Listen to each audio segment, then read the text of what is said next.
tangan.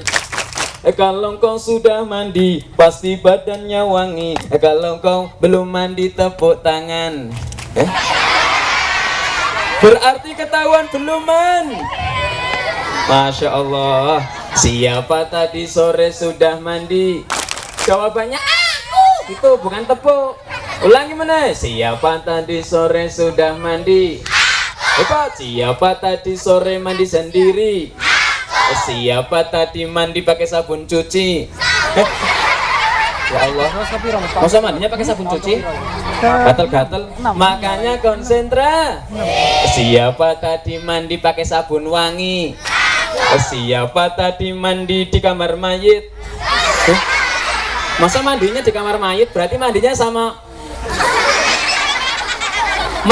siapa? Sama pocong. Kak Firman, ada apa? Anak soleh kan gak takut sama pocong. Takutnya sama siapa? Takutnya sama bapak. Enggak ding, takutnya sama Allah. Ya, anak soleh takutnya sama siapa?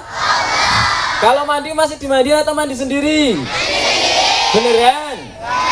Jangan kalah dengan muridnya Kak Firman, namanya Mbak Nafisa, masih TK, anaknya kecil, masih TK, badannya kecil.